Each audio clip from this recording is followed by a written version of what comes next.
Primer libro de los Reyes, capítulo número 18. Hoy veremos el capítulo completo, Dios mediante. El primer libro de los Reyes, capítulo 18.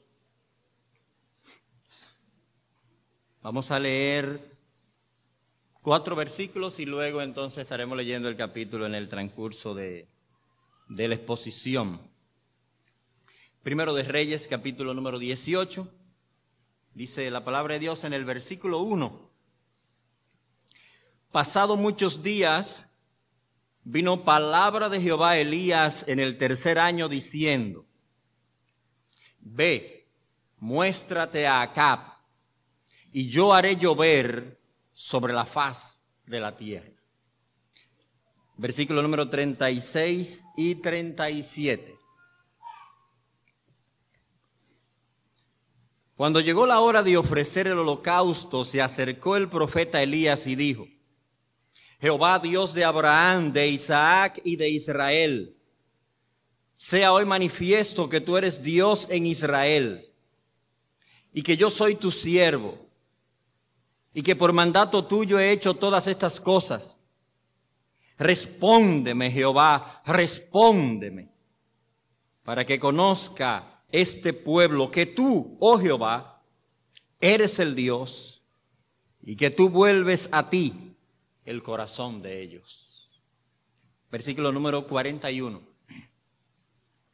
Entonces Elías dijo a Acab: Sube, come y bebe, porque una lluvia grande se oye. Padre, gracias por tu palabra, gracias por tu misericordia, gracias por darnos el tiempo, Señor, para estar reunidos aquí en nombre de Jesucristo. Nos gozamos en Cristo, nos gozamos en glorificarte por medio de Jesucristo. La razón, Señor, de ser que estemos aquí es por lo que tú has hecho por nosotros en Cristo. No nos imaginamos la historia humana sin Cristo.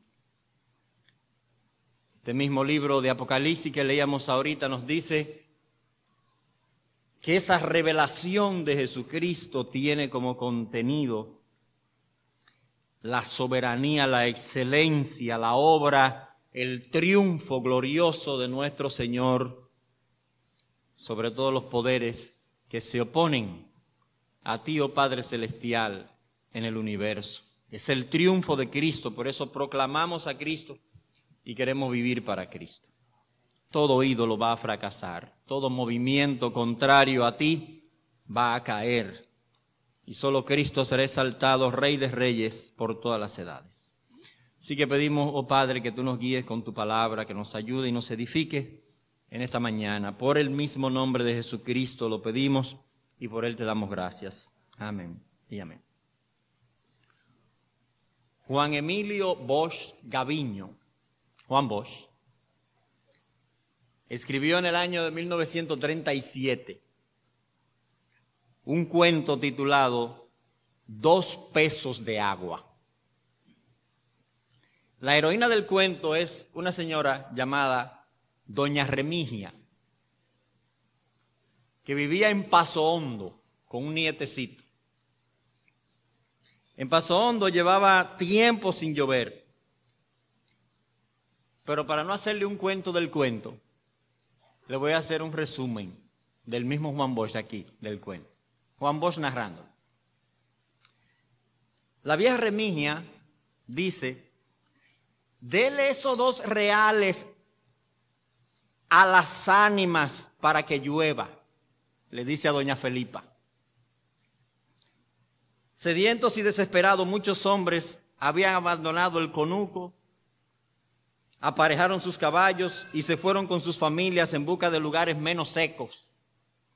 La vieja Remigia se resistía a salir de Paso Hondo.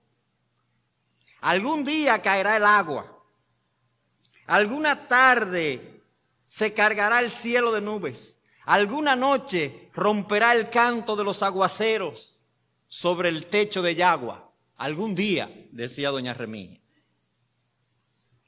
Iba tejiendo su vida, dice Juan Bosch, con el nieto colgado del corazón. Para ti trabajo, muchacho, le decía.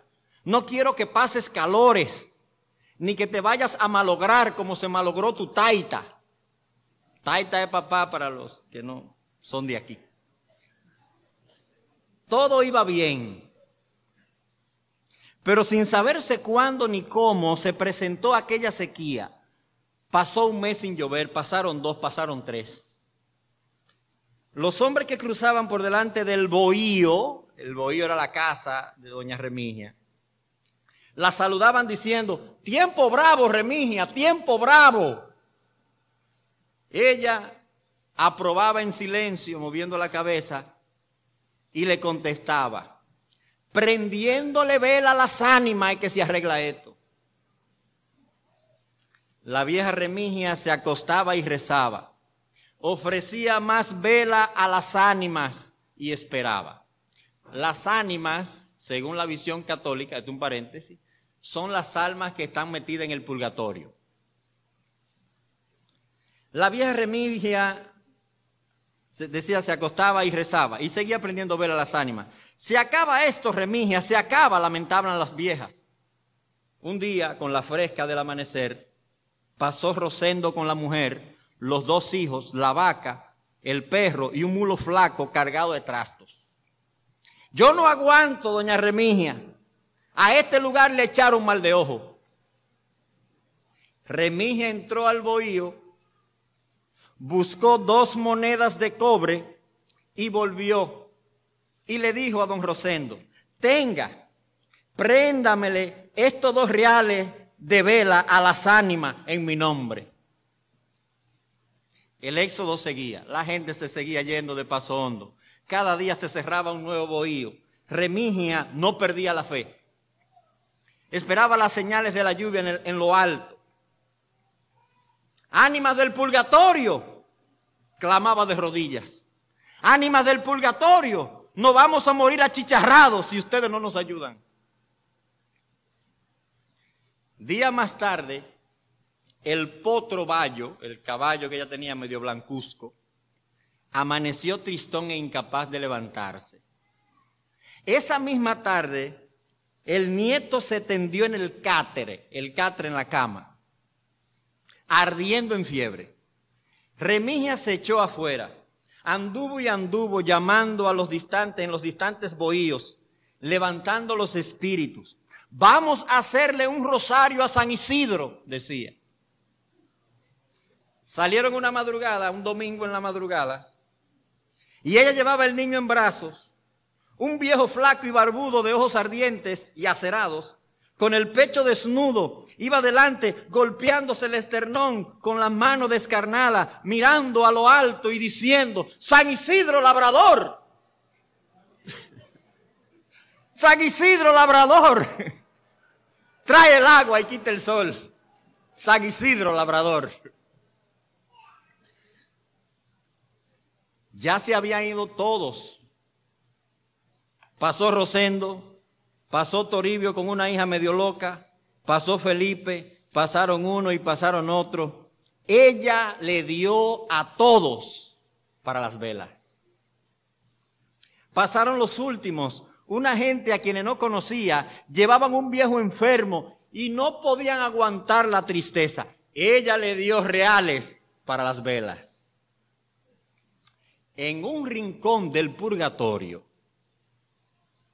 las ánimas metidas en cintura, desde la cintura hacia abajo, metidas en las llamas voraces, pasaban cuentas. Y una de ellas, barbuda, dijo: señores, caramba, la vieja Remigia de Paso Hondo ha quemado 2 pesos de vela pidiendo agua. 2 pesos de vela. Las compañeras saltaron vociferando. 2 pesos de vela. Y una preguntó: ¿y por qué no se le ha atendido como es la costumbre? Hay que atenderla, rugieron todas. Hay que atenderla, gritaron. Todas estaban impresionadas, casi fuera de sí, porque nunca llegó una entrega de agua a tal cantidad de dinero. Ni siquiera la mitad, ni siquiera una tercera parte. Servían una noche entera de lluvia por 2 centavos de velas. Y en cierta ocasión enviaron un diluvio entero por 20 centavos. Señores, son 2 pesos. Rugían. Y todas las ánimas del purgatorio se escandalizaban pensando en la cantidad de agua que había que mandar por 2 pesos. Pero abajo en Paso Hondo se nubló el cielo.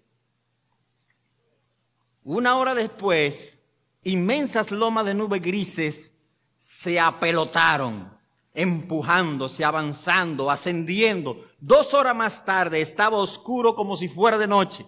Arriba estalló un trueno. Remigia sonrió de manera inconsciente, se sujetó las mejillas, abrió desmesuradamente los ojos. Ya estaba lloviendo. Se tiró afuera rabiosa. Yo sabía, yo lo sabía, yo lo sabía, gritaba voz en cuello. Cogió el nieto y lo sacó y le dijo: bebe, muchacho, bebe. El techo de Yagua se desmigajaba con los golpes múltiples del aguacero. Remigia se adormecía y veía el conuco lleno de plantas verdes, de lozanas batidas por la brisa fresca. Veía los rincones llenos de dorado maíz, de arroz, de frijoles, de batatas hinchadas. El sueño le tornaba pesada la cabeza. Y fuera o afuera seguía bramando la lluvia incansable. Pasó una semana, pasaron 10 días, pasaron 15. Zumbaba el aguacero sin una hora de tregua. El agua sucia entró por los quicios y empezó a esparcirse en el suelo. Bravo era el tiempo, el viento en la distancia, y a rato parecía arrancar los árboles. Remigia abrió la puerta. Un relámpago lejano alumbró todo el sitio de Paso Hondo. Agua aquí, agua allá, agua más lejano, agua que arrancaba los troncos y en los lugares pelados. A medianoche la despertó un golpe que dio en la esquina de la vivienda. Se fue a levantar, pero sintió que el agua le llegaba hasta las rodillas. Bramaba afuera el viento, el agua batía con todos los setos del bohío. Remigia sintió miedo. ¡Virgen Santísima!, clamó. ¡Virgen Santísima, ayúdame! Pero el negocio no era de la Virgen, ni de Dios, era de las ánimas. Era de las ánimas que gritaban: ¡ya va medio peso de agua! ¡Ya va medio peso! Cuando sintió el bohío torcerse por los torrentes, Remigia desistió de esperar y levantó al nieto. Se lo pegó al pecho, lo apretó febril. Luchó con el agua que le impedía caminar. Empujó, no pudo, la puerta y se echó afuera. A la cintura le llegaba el agua. Y caminaba y caminaba. No sabía a dónde iba. El terrible viento le destrenzaba el cabello. Los relámpagos verdeaban en la distancia. El agua crecía, crecía. Levantó más al nieto. Después tropezó y tornó a pararse una vez más. Seguía sujetando al niño y gritando: ¡Virgen Santísima! ¡Virgen Santísima! Pero no era asunto de la Virgen. Seguía ululando el viento y el trueno rompía los cielos. Se le quedó el cabello enredado en un tronco espinoso. El agua corría hacia abajo, arrastrando casas y troncos. Las ánimas gritaban enloquecidas en el purgatorio: todavía falta. Todavía falta. Señores, son 2 pesos de agua. Es un cuento, hermanos. Es un cuento, pero nos deja ver bien o narra bien la fe y la esperanza que no está basada en la palabra de Dios. Y aunque la vieja Remigia es bastante positiva, porque también en una parte del cuento que no decimos, que no está aquí, ella dice: si salgo de esta, siembro batata. Porque positiva así era. Nos deja ver que esa fe que no es la fe bíblica y que entiendo también que es lo que en parte Juan Bosch está denunciando aquí. La Virgen no podía ayudar a Remigia, ni siquiera a Dios, ni siquiera a San Isidro, porque esto era un asunto de las ánimas. La fe que está basada en la palabra de Dios ve a Dios como soberano sobre todas las cosas. No se confunde en su fe. La fe que está basada en la palabra de Dios se da cuenta que Dios es la fuente de todo bien, que busca que estemos correctamente relacionados con Él. Imposible de ser manipulado con ninguna acción religiosa, ni con derretirle vela, ni con hacer esfuerzos humanos. Dios nos impresiona con eso. Y nosotros podemos dar con la intención, en este caso de la narración que tenemos para hoy, delante de nosotros, combinando el versículo número 1 con el versículo número 37. En el versículo número 1, nosotros leemos aquí, que dice el texto, que pasado muchos días vino palabra de Jehová a Elías en el 3er año diciendo, ve, muéstrate a Acab y yo haré llover sobre la faz de la tierra. Cuando combinamos ese versículo con el versículo número 37, entonces nos damos cuenta en qué es que el escritor está pensando al darnos esta narración del capítulo número 18. Dice el versículo 37, respóndeme Jehová. Jehová, respóndeme para que conozca este pueblo que tú, oh Jehová, eres el Dios y que tú vuelves a ti el corazón de ellos. El asunto se nos presenta, hermano, con claridad cuando combinamos estos dos versículos. Podemos resumirlo así. Dios va a hacer llover, pero no va a hacer llover hasta que el pueblo del corazón no se vuelva a Dios. Pero para que el pueblo del corazón, el corazón del pueblo, perdón, se pueda volver a Dios, Dios tiene que hacerlo volver. Es Dios quien tiene que mostrarse para que el pueblo pueda abandonar su idolatría. Dios tiene que provocar su arrepentimiento. Dios mismo hace volver el corazón del pueblo con la intención de bendecirlos. Es así como se reúnen las condiciones de Salomón, o que Salomón vio en oración en el capítulo número 8, versículo número 35 y 36, si usted quiere acompañarme ahí una vez más. Capítulo número 8. Usted recuerda la oración de Salomón. En el versículo 35, Salomón dice lo siguiente. Si el cielo se cerrare y no lloviere, por haber ellos pecado contra ti, y te rogaren en este lugar y confesaren tu nombre, y se volvieren del pecado cuando los afligieres, tú oirás en los cielos y perdonarás el pecado de tus siervos y de tu pueblo Israel, enseñándoles el buen camino en que deben de andar, y darás lluvia sobre tu tierra, la cual diste a tu pueblo por heredad. ¿Por qué Dios no hizo llover, no envió la lluvia simple y llanamente como un ciclo natural? En cualquier época, como Dios lo hace cuando se van cumpliendo los ciclos de lluvia.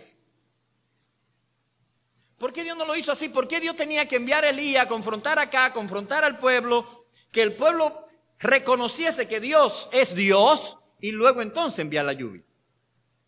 La razón, hermano, era porque si Dios enviaba la lluvia en su ciclo normal, natural, sin que Elías interviniera, el pueblo iba a decir que la lluvia la envió Baal.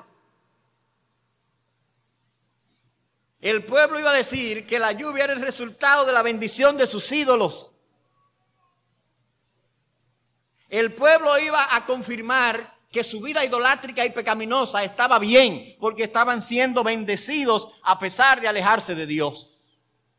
Y Dios tenía que mostrarle que la disciplina de la sequía venía de Dios y que la bendición de la lluvia venía de Dios también, porque Él había causado el arrepentimiento en ellos para bendecirlos. Esta afirmación, hermano, es de sumo valor para los receptores de los libros de Primera de Reyes, los receptores originales, los que estaban deportados en Babilonia. Cuando se escribieron estos libros, la nación de Israel, el pueblo, en este caso Judá, estaba en Babilonia siendo disciplinados por Dios. Ahora, Dios quería que ellos entendieran que esa disciplina venía de Dios. Ahora, Dios quería también que ellos entendieran que Dios lo iba a restaurar y que para restaurarlos, Dios también iba a provocar el arrepentimiento en ellos y después que esto se diera, iban a ser restaurados. Así es la cosa. El Dios que quiere bendecirnos prepara nuestros corazones para dar esa misma bendición. De lo contrario, hermano, todo bien que recibamos lo vamos a conectar con nuestros ídolos, con nuestro esfuerzo personal, con la suerte, con mi capacidad de gestión, con mis buenas relaciones, a los santos, a la brujería, a San Miguel, a cualquier otro disparate menos a Dios. Un largo etcétera. El punto aquí es, ¿cuál es el Dios que oye y responde y envía la bendición? Y en este caso, la lluvia, pero no era simplemente lluvia. Lo que está detrás ahí es, ¿quién es Dios? Esto es, hermanos, el único Dios que debe de ser adorado, el único Dios verdadero. El Dios que oye y responde es el Dios verdadero. Ahora, ¿qué nos deja ver este capítulo con relación a este Dios que oye y responde? Primero, hermanos y amigos que están aquí en esta mañana, Dios tiene una clara intención de oír y responder. Eso es lo que nosotros notamos en el versículo número 1 comenzando. Note que lo que Dios hace aquí es dar su palabra con relación a sus planes. ¿Qué es lo que Dios va a hacer? Dice el texto, pasado muchos días vino palabra de Jehová a Elías en el 3er año diciendo, ve, muéstrate a Acab y yo haré llover sobre la faz de la tierra. ¿Cuál es la intención de Dios ahora, después de haber pasado estos 3 años y medio sin haber caído una gota de agua en la nación? Dice el texto, llegó la buena hora, el momento, la buena intención de Dios de traer la lluvia. Entonces Dios tiene la intención de oír y responder. ¿Y cómo lo sabemos? Porque eso es lo que Él está diciendo ahora a Elías. Vete porque yo voy a hacer llover. Esta es la promesa de Dios. Ahora nosotros vamos a encontrar en este capítulo número 18 a Elías orando una y otra vez. ¿Por qué si Dios ya lo había prometido, Elías tenía que pedirlo? Porque es así como funciona la oración. Las promesas de Dios incentivan la oración. Las promesas de Dios no nos quitan el deber de orar. Las promesas de Dios nos motivan a la oración. Al final vamos a ver que Elías va a estar pidiéndole a Dios por agua. ¿Pero sobre cuál promesa? Sobre la promesa del versículo número 1. Ahora Dios tiene esa buena intención de oírnos y responder, a pesar de que nosotros no le busquemos. A pesar de que nosotros tengamos motivos equivocados de cómo vemos nuestra vida. Dios le dice aquí, ve, muéstrate a Acab, yo voy a hacer llover. Ahora, Acab es un impío que no está pensando en Dios. Eso es lo que nosotros notamos más adelante, versículo número 2, una porción que nosotros ya vimos. Pero otra vez para recordarlo, dice el texto, en el versículo número 3, dice, y Acab llamó a Abdías, su mayordomo. Abdías era en gran manera temeroso de Jehová, porque cuando Jezabel destruía a los profetas de Jehová, Abdías tomó a 100 profetas y los escondió de 50 en 50 en cueva y los sustentó con pan y agua. Dijo pues Acab a Abdías, ve por el país a todas las fuentes de agua y a todos los arroyos, a ver si acaso hallaremos hierba con que conservemos la vida de los caballos y de las mulas para que no nos quedemos sin bestias. Acá no está pensando en la condición espiritual, en su relación con Dios. Él no está pensando en buscar a Dios. Él no está pensando en orar a Dios. Él no está pensando en buscar el rostro de Dios. Pero aún así Dios dice, yo voy a hacer llover. Y acá es una representación del pueblo mismo, de todos ahí, a excepción de Elías. Pero él no está pensando en buscar a Dios, él no está pensando en orar, él no está pensando en depender de Dios. Él está en su idolatría y Dios dice, a pesar de eso, voy a hacer llover. Pero hay algo más aquí. Dios tiene esa buena intención, incluso a pesar de que usted le eche la culpa a Dios de que la cosa está mala por Dios. Hay gente así que quiere echarle la culpa también a Dios de que la cosa está mala por Dios, pero Dios tiene la intención de hacer bien, aunque usted no entienda que Dios es quien preserva todo lo bueno del mundo. Mire cuando Acab vio a Elías, versículo 17. Dice el versículo 17, cuando Acab vio a Elías, le dijo, ¿eres tú el que turbas a Israel? Cuando Abdías vio a Elías, ¿tú sabes lo que le dijo? ¿Eres tú mi señor Elías? O sea, un hombre temeroso de Dios, como Abdías, cuando se topa con Elías, le dice, ¿eres tú mi señor Elías? Reconociendo que Elías era un siervo de Dios, reconociendo que Elías tenía la autoridad de Dios. Pero cuando el impío rey Acab se encuentra con Elías, lo que le dice, tú eres el problemático. Ahora, ¿qué es lo que Acab le está diciendo a Elías? Acá está viendo el mundo con la visión idolátrica desde el punto de vista de que Baal no ha traído la lluvia porque Baal está enojado con Elías que sigue predicando a Jehová en la nación. Entonces, hasta que no se elimine el culto completo, probablemente, que era lo que también Jezabel quería hacer, a Jehová, y como este era el cabecilla de los principales, de los cacocalientes, de los profetas de Jehová, por ti es que Baal no ha hecho que llueva. Y Elías, que tenía menudo en la boca, porque ese no se quedaba callado, dice el versículo 18, y él respondió, yo no he turbado a Israel, sino tú y la casa de tu padre, dejando los mandamientos de Jehová y siguiendo a los Baales. No es Dios la causa de esto acá. La causa de esta tragedia son ustedes, eres tú y tu familia, que han apartado al pueblo de Dios. No se le puede cargar la responsabilidad a los siervos de Dios, ni se le puede cargar la responsabilidad a Dios. Son ustedes y su brujería. Eso es lo que le está diciendo. Ustedes son los responsables del deterioro de la nación. Ahora Elías le va a establecer el reto de los retos aquí. Viene con la autoridad de Dios, viene con el respaldo de Dios. Y dice el versículo número 19. Envía pues ahora y congrégame a todo Israel en el monte Carmelo y a los 450 profetas de Baal, 450 sume, y a los 400 profetas de Acera que comen de la mesa de Jezabel. ¿Cuántos son esos? ¿Cuántos son? Son 850, ¿verdad? Yo no soy bueno en matemáticas, pero quizás sea eso, ¿verdad? Todo eso era del presupuesto del reino, comiendo gratis todo. Ahora, ¿qué tenemos aquí? Ahora, si Dios tiene una buena intención, hermanos, de oír y responder, mire, a pesar de que el pueblo no está en eso, que es Elías que está como paladín de Dios, confrontando al pueblo en nombre de Dios para que el pueblo se ponga en eso. Pero Elías sabe que Dios tiene la buena intención de enviar agua. Ahora, ¿qué es lo que Dios está haciendo aquí?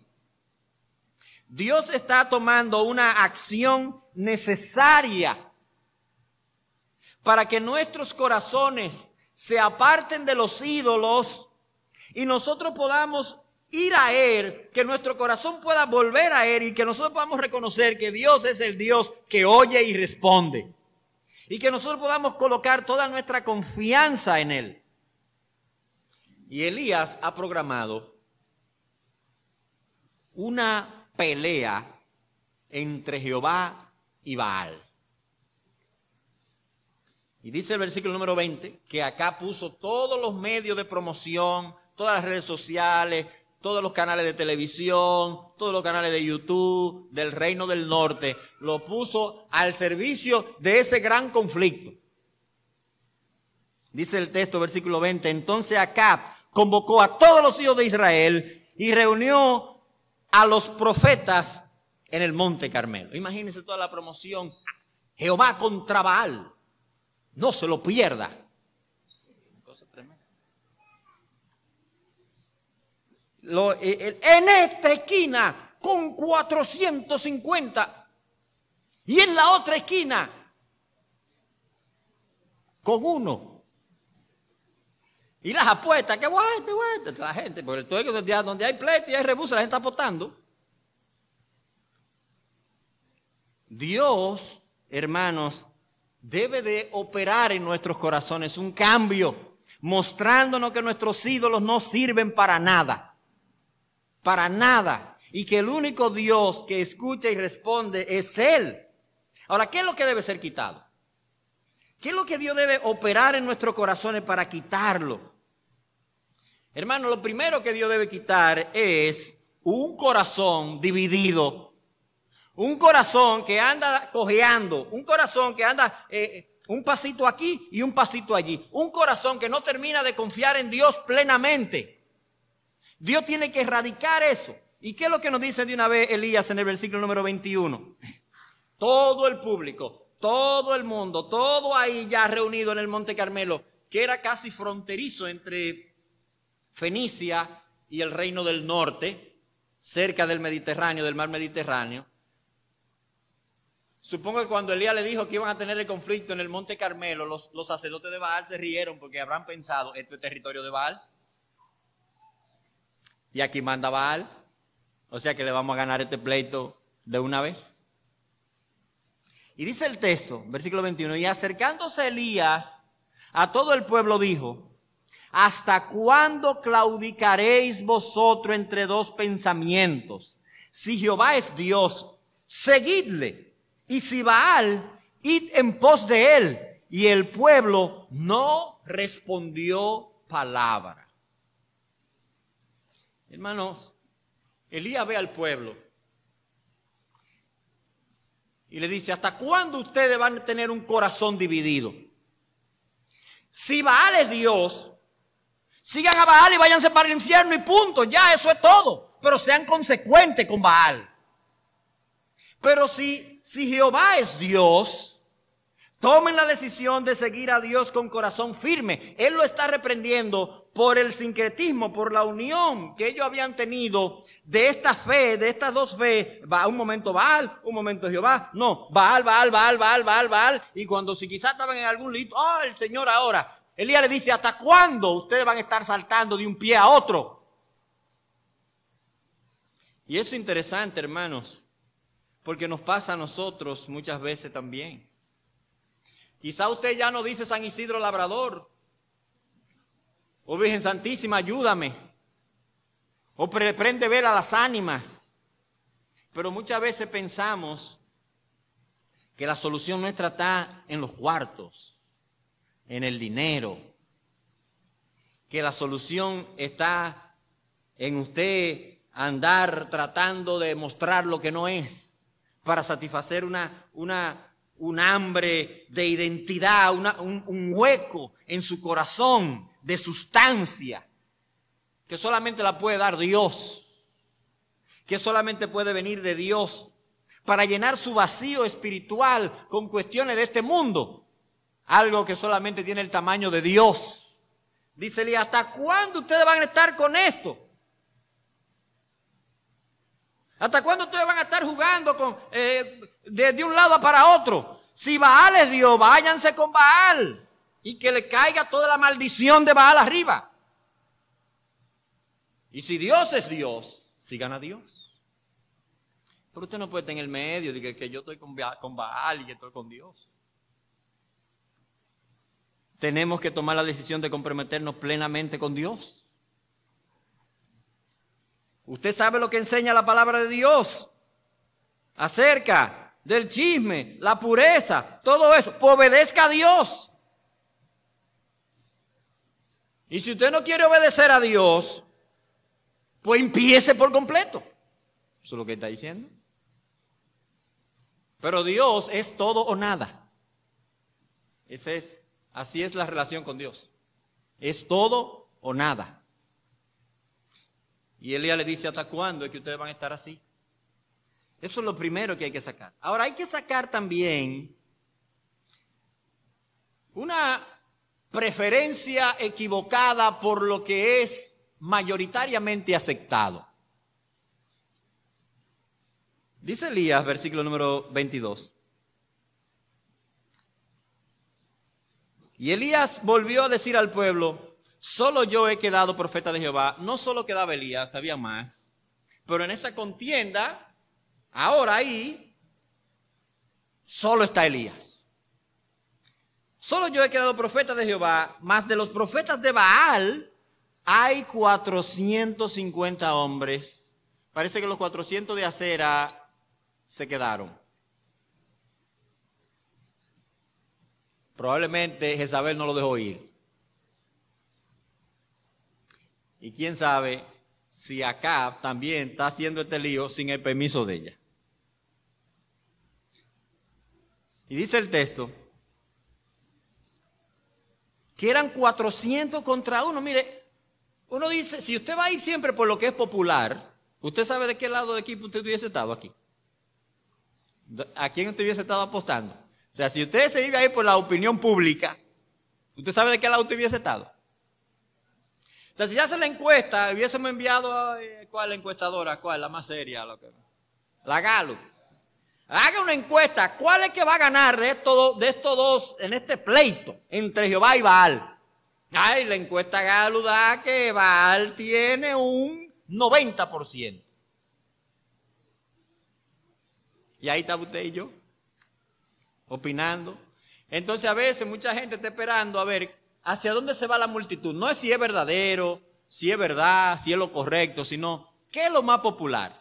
Lo más popular es el baalismo. Pues yo me voy por ahí. Porque usted no tiene identidad, usted no sabe nada, usted es un loquito viejo, un borrego que lo llevan de aquí para allá, usted no piensa, usted no quiere conocer la verdad y se va detrás de lo que es más popular. Y aquí lo más popular era el culto a Baal.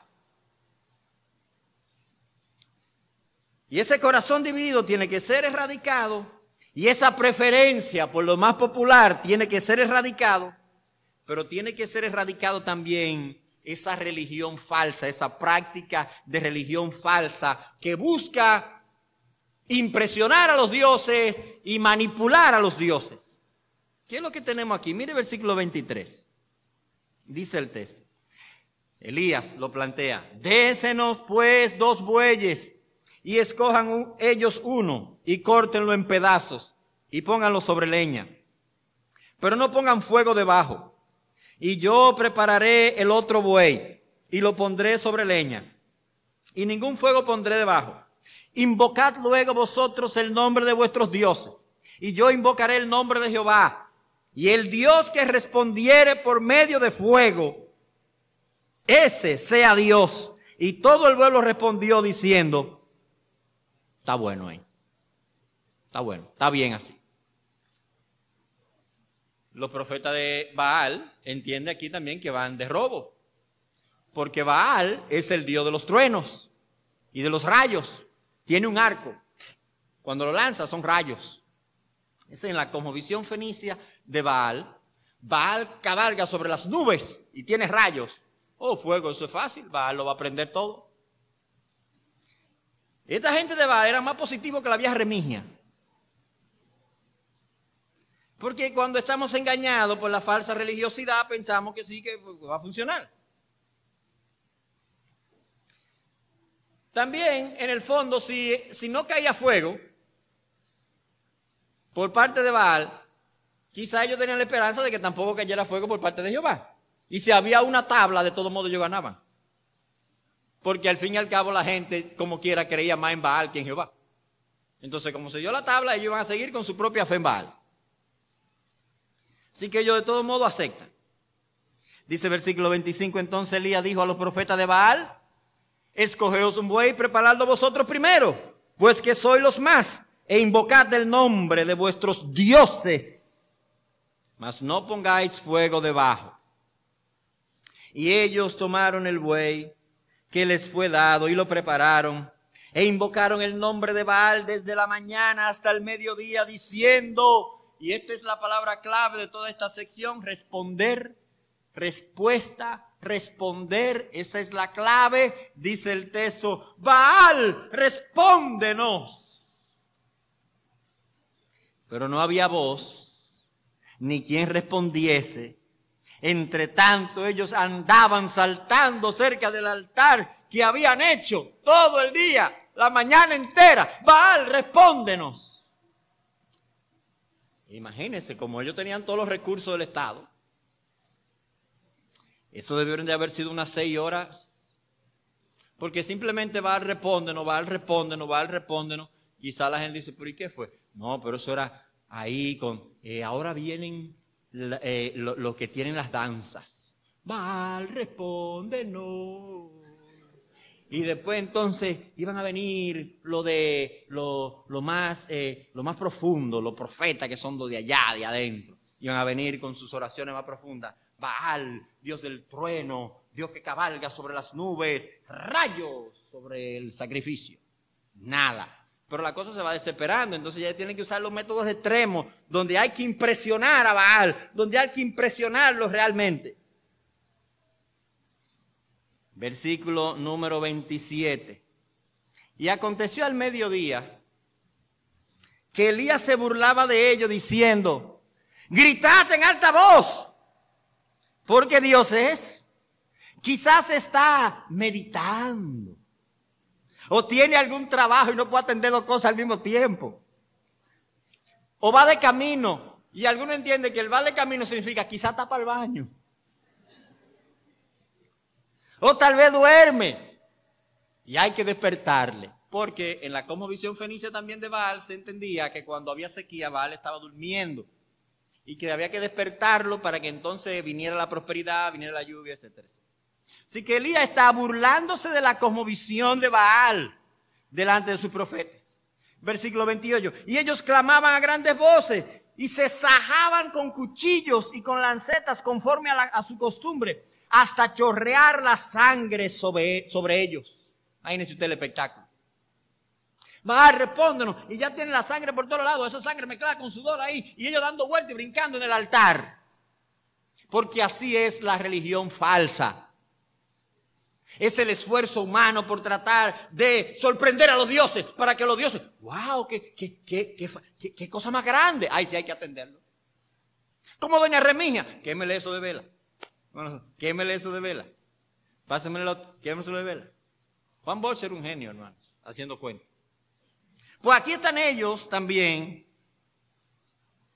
tratando de impresionar a Dios. Se cortan. Es la visión de las obras. Versículo 29, pasó el mediodía y ellos siguieron gritando frenéticamente hasta la hora de ofrecerse el sacrificio, pero no hubo ninguna voz, ni quien respondiese, ni quien escuchase. Elías sabía que a él le podía dar toda la ventaja del mundo. Cojan el monte. Ustedes son más, háganlo primero.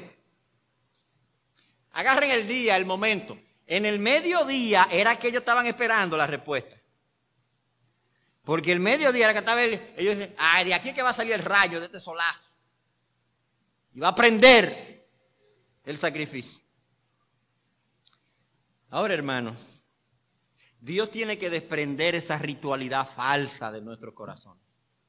Y pensar que nuestra relación con Dios está basada en eso. Usted se puede partir la fe, usted se puede cortar, usted puede ir de rodillas de aquí, subir a Loma Isabel de Torres, de rodillas. Eso para Dios no significa nada.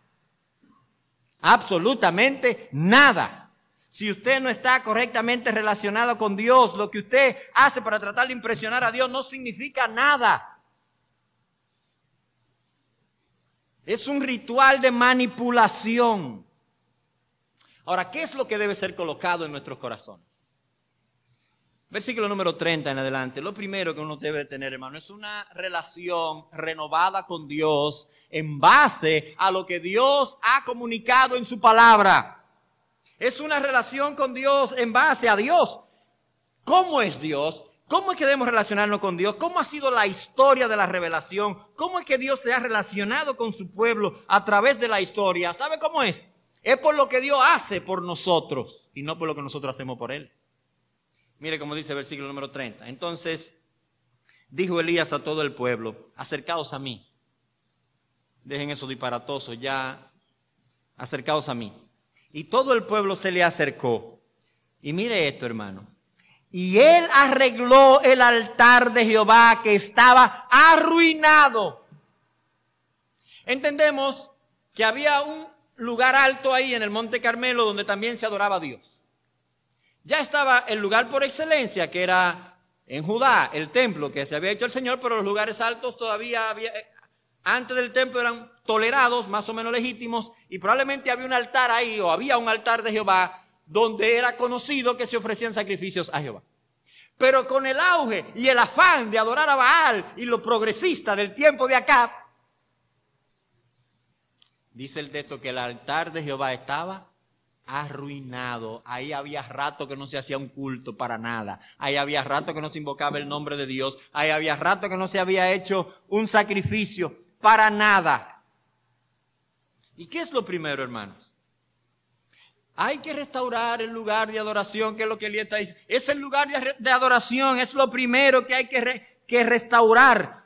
Que si usted lo tiene arruinado, arregle el lugar donde usted tiene que adorar a Dios. Y dice el texto: y tomando Elías 12 piedras, conforme al número de las tribus de los hijos de Israel, el cual había sido dado palabra de Jehová diciendo: Israel será tu nombre.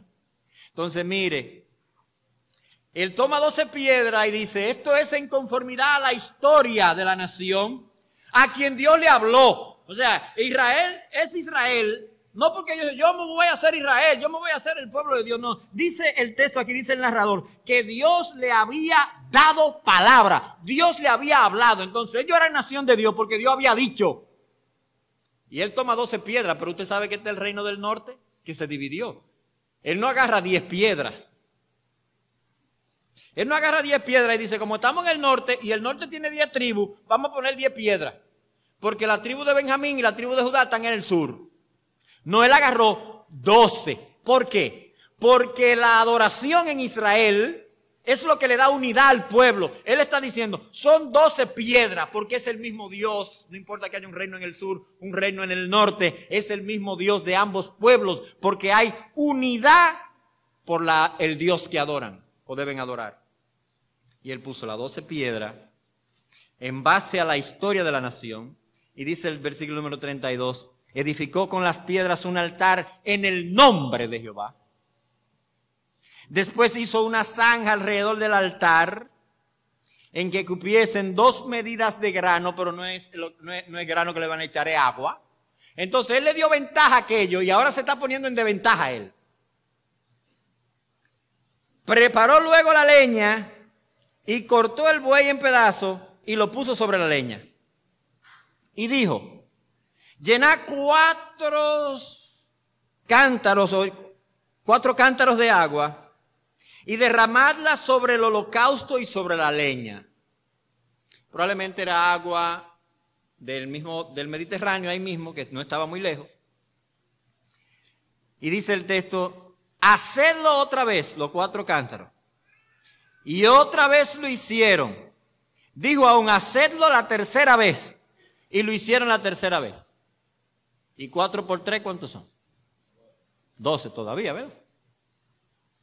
Pues las cosas cambian tanto como una... Pero siguen siendo 12. Entonces él agarró 12 piedras y dijo: échenmele 12 cántaros de agua. Yo me imagino los sacerdotes de Baal: no, pero está loco. Eso no va a haber fuego por ningún lado, y aunque haya fuego no se va a prender nunca. Mojó la leña, mojó el sacrificio, mojó todo. Y dice el texto, versículo 35, de manera que el agua corría alrededor del altar y también se había llenado de agua la zanja. Y mire esto ahora. Cuando llegó la hora de ofrecer el holocausto, y aquí ahora cambia el vocabulario porque el autor comienza a usar vocabulario de Levítico y dice: es el holocausto. Y esto es interesante porque nos hace pensar que Elías está conectando el sacrificio no simplemente para tratar de manipular a Dios, No, él está conectando el hecho de que Dios fue quien le dio a la nación un sistema de sacrificio. Y dentro de ese sistema de sacrificio para el perdón de los pecados estaba el holocausto, la ofrenda que se quemaba plenamente para Dios. No era algo que él se estaba inventando, era algo que Dios había provisto. Para los sacerdotes de Baal era su imaginación. Para Elías era el sistema en conexión con la historia de adoración que Dios le había revelado a la nación, que él le estaba comunicando. Elías sabía, esto es lo que Dios ha ordenado. Y dice el texto, se acercó el profeta Elías y dijo, mire, ellos duraron 6 horas pataleando y brincando. Baal, respóndenos. Y cuando la cosa estaba poniendo, se cortaban. Mire lo de Elías, la sencillez. 12 piedras recogidas ahí. Échele agua. La leña. Ok, ¿estamos listos? Ya. Yo me imagino ahí, mucha de la gente, ay, 6 horas más, ahora mira, dando brinco ahí. 6 horas más. No, era cuestión, ya, listo, ok. Mire esto. Versículo número 37. Versículo 36, perdón, versículo 36. Cuando llegó la hora de ofrecer el holocausto, se acercó el profeta Elías y dijo, es oración, hermanos. Jehová, Dios de Abraham, Dios de Isaac, Dios de Jacob o Dios de Israel. Es una invocación en base a la revelación que Dios había hecho a los padres. No nos estamos imaginando, es que tú eres el Dios que te has revelado a Abraham, a Isaac y a Jacob, a Israel. Tú eres ese Dios. Sea hoy manifiesto que tú eres Dios en Israel. Esta oración lo que está pidiendo es, Señor, vindica tu nombre en medio nuestro. Y vindica el nombre de tu siervo en cuanto a la predicación, porque dice el texto que yo también, y que yo soy tu siervo. Y que por mandato tuyo he hecho todas estas cosas. ¿Por qué él quiere que esto también sea vindicado? Hermano, porque la nación no le ha creído a Elías hasta este momento. Y Elías es profeta de Jehová, profeta de Dios, pero el pueblo seguía detrás de Baal. No estaban creyendo en la predicación. Y Elías en su oración está diciendo, Señor, muéstrale que tú eres Dios, muéstrale que mi mensaje es la verdad, porque está respaldado por ti. Y ahora chequé en el versículo número 37. Responde Jehová, responde, para que conozca este pueblo que tú, oh Jehová, eres el Dios y que tú vuelves a ti el corazón de ellos. Elías está orando por el corazón de ellos para que sea Dios que en su manifestación lo traiga. Hermano, Elías está reconociendo aquí algo que nosotros no reconocemos. Muchas veces pensamos que tenemos el poder de convencer a una persona de que se convierta. De hecho, usted se sorprende de que la otra persona no lo vea como usted lo ve. Y usted agarra y le explica y le dice y comienza a darle los mejores argumentos suyos de por qué la fe es lo más lógico que puede haber en la vida. ¿Por qué creer en un Dios que creó el universo es lo más sensato en la vida? ¿Por qué creer que la gente está loca con la inteligencia artificial que la inventamos nosotros? Pero ¿y la inteligencia universal, la inteligencia de Dios que llena el universo, que nos hizo a nosotros? No, eso no existe. Usted puede darle todas las explicaciones. Nosotros pensamos que sí, que esa persona, desde que yo le hable, mira, de que la moralidad de la Sagrada Escritura es superior a cualquier otra que se presente, esa persona va a creer, no cree nada. El único que puede probarse a sí mismo es Dios. El único que puede convencer un corazón es Dios. Y él está diciendo, Señor, muéstrate para que esta gente vean que solo tú eres Dios. Y creo, hermanos, que esta debe de ser nuestra oración continuamente también, que Dios esté mostrándose continuamente en medio nuestro, para que nosotros conozcamos que Él es Dios y para que los de allá afuera también conozcan que Él es Dios. Y aquí viene, hermano, la afirmación. la respuesta de Dios. No fueron 6 horas, hermano, fue una oración breve. Esto fue un asunto ahí de minutos. Versículo número 38, entonces cayó fuego de Jehová y consumió el holocausto, la leña, la piedra y el polvo, y aún lamió el agua que estaba en la zanja, se llevó todo. No fue ni que el sacrificio, hermano, derritió la piedra con todo, quemó todo. La gente se llevó todo, hermano. La zanja, todo el agua. Porque en un altar lo que se quemaba era el sacrificio, la gente, el fuego en el... Pero esto se llevó todo, lamió todo. Viendo todo el pueblo, versículo número 39, viendo todo el pueblo, se postraron y dijeron, aunque fuera por el susto, hermano, pero ahora por primera vez en la historia que tenemos de Elías, por primera vez el reino del norte se ha postrado delante de Dios. Era lo que Dios buscaba. Se postraron y dijeron, Jehová es el Dios, Jehová es el Dios. Tristemente, hermano, esto no le va a durar mucho.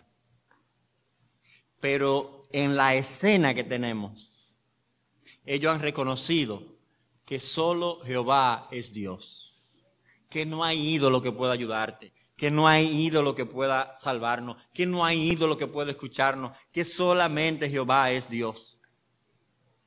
Y dice el texto, versículo 40, entonces Elías le dijo, prended a los profetas de Baal para que no escape ninguno, y ellos lo prendieron, lo agarraron, y se lo llevó Elías al torrente de Sison, que no estaba lejos, y allí los degolló. Usted sabe que Elías no iba a poder hacerlo él a 450, pero quienes lo hicieron fue el público. Lo agarraron entre todos y dijeron, no, Pérez, ustedes no van a salvar de esta, no.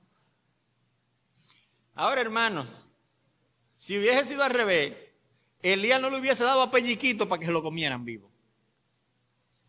Pero Elías sabía que Dios iba a ganar, porque Baal no iba a escuchar a nadie, porque no existe, porque es un Dios falso. Y es en esta situación de un pueblo vuelto a Dios, que entonces el final de este capítulo nos deja ver que Dios, además de tener la buena intención de oírnos y respondernos, además de poner a nuestros corazones donde tienen que estar para que podamos ser oídos y que Él responda, nuestro Dios trae cumplimiento a la promesa de que Él quiere oírnos y respondernos. Mire cómo termina el capítulo, versículo número 41. Entonces Elías dijo a Acab, sube, come y bebe, porque una lluvia grande se oye.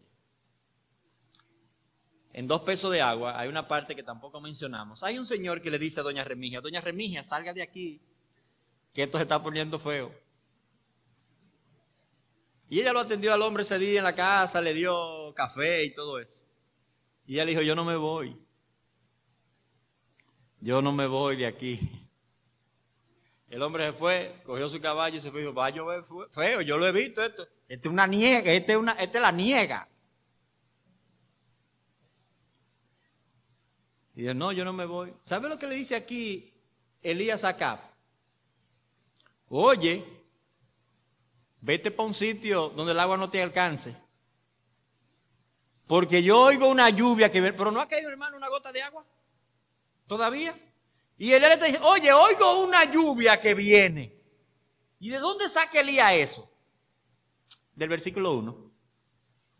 Él lo saca del versículo 1. Porque Dios le había dicho, ve, preséntate a Acab, que voy a hacer llover. Él vino y se le presentó a Acab. Y Acab y el pueblo ahora tienen más o menos un corazón listo para reconocer que la lluvia que va a caer fue Jehová que la mandó. Y ahora Elías le dice, vete, mijo, que el agua viene. Ahora, esa promesa de Dios no descarta la oración. Y mire lo que va aquí ahora. Versículo 42. Acab subió a comer y a beber. Y Elías subió a la cumbre del Monte Carmelo. O sea, probablemente era en la falda del Monte Carmelo que estaban ahí para que pudiera estar toda la gente viendo el asunto. Pero él siguió para arriba. Y dice el texto, y postrándose en tierra, puso su rostro entre sus rodillas. Pero venga acá, mi hermano, usted le acaba de decir a ese hombre que ahí viene un aguacero. Usted debió como haber invertido el orden, ¿verdad? Para estar seguro. No le dijo, en base a la promesa de Dios acá, vete que ve un aguacero rompiendo ahí. Y entonces sube al Monte Carmelo a orar a Dios. ¿A decirle qué? El texto no nos dice, pero probablemente, Señor, este pueblo se ha arrepentido en este momento, te ha reconocido que tú eres Dios sobre todas las cosas. Señor, manda la lluvia ahora que ellos pueden darse cuenta que eres tú que la va a mandar. Pero miren lo que pasa. La promesa de Dios no quita que debamos de orar insistentemente. Mire, versículo 43. Y le dijo a su criado, sube ahora y mira hacia el mar. Supongo allá mirando hacia el Mediterráneo, así para allá. Dice el texto, y él subió y miró y dijo, no hay nada. Eso está pelado, ese cielo está pelado, ahí no hay nada. Un momento, espérate que el Señor dijo que va a llover. Ya yo le dije acá, la lluvia viene rompiendo. Y el cielo está pelado. Y él viene de una contienda donde Dios le acaba de responder y donde había un Baal que no respondió. Dice el texto. Y le volvió a decir, vuelve 7 veces. Yo imagino el criado yendo, no hay nada todavía. A la quinta, no hay nada, es pelado, que está, el cielo está peladito. No hay nada. Pero mire ahora, dice el versículo 44, a la 7ª vez dijo, yo veo una cosita, ya. Como la palma de la mano de un hombre que sube del mar. Y Elías dijo, ese diluvio que viene ahí. Ve y dile a Acab, unce tu carro y desciende para que la lluvia no te ataje. Los que viven de aquel lado del desvío, cuando vean el agua. Y aconteció, estando en esto, que los cielos se oscurecieron con nubes y viento, y hubo una gran lluvia, y subiendo Acab, vino a Jezreel. Y la mano de Jehová estuvo sobre Elías, la cual ceñó sus lomos y corrió delante de Acab hasta el lugar de Jezreel. Hermanos, ¿qué tenemos en todo esto? En primer lugar, hermanos, Dios tiene la buena intención de oírnos y respondernos. En nuestras batallas diarias de oración, Dios tiene la intención de oírnos y responder. Ahora, hermano, Dios espera que nosotros reconozcamos que todo ídolo va a decepcionarnos, todo ídolo. No importa que usted patalee, que brinque, que dure el día entero, pidiendo o rogando, ningún ídolo va a responder. Todo ídolo abusa de sus adoradores. Le quita lo que tiene y no le da nada. Dios espera, hermano, que tu corazón se vuelva a Él totalmente en confianza a Él, en plena confianza a Él. A los jóvenes que están aquí, les recordamos siempre, venga a Dios y entregue toda su vida a Él. Déjese de estar brincando. Si Dios es Dios, siga a Dios. Si este mundo es Dios, pues vete para este mundo. Y llévate todo lo de este mundo. Y sé consecuente. Pero si Dios es Dios, entonces comprométete a vivir para Dios. Y reconoce la soberanía de Dios sobre tu vida. Dios siempre responderá, hermano, a tus peticiones en base a las promesas que Él nos ha hecho en Cristo.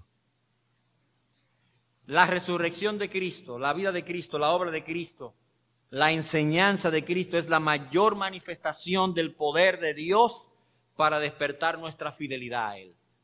Cristo es mayor que todo ese fuego que cayó ahí en el altar y barrió todo, Cristo es más que eso. Nuestro Cristo resucitado es mucho más que eso. Y nosotros te invitamos, los amigos que están aquí, le invitamos a venir a los pies del Señor Jesucristo. Fuera de Dios, ese clamor tuyo de no importa el Dios que sea, no importa el Dios que tú estés clamando, no importa cuántas veces tú le digas respóndenos, respóndeme, no va a responder. El único Dios que responde es Jehová, Dios verdadero, el Dios que se ha revelado en su palabra, el único Dios que responde, el único Dios vivo y verdadero es el Dios de las Sagradas Escrituras. Padre bueno, gracias por tu misericordia en esta mañana. Gracias, Señor, porque tú eres Dios que responde, que oyes y responde. Y que has dado tu voz por medio de tu palabra. Que te has relacionado con nosotros por medio de Jesucristo, sacrificio perfecto para darnos vida y vida en abundancia. Gracias, Señor. Tú vuelves a ti nuestros corazones. Enciende, Señor, nuestras vidas con la llama de tu Espíritu para que podamos vivir para ti. Gracias te damos. En el nombre de Jesús. Amén.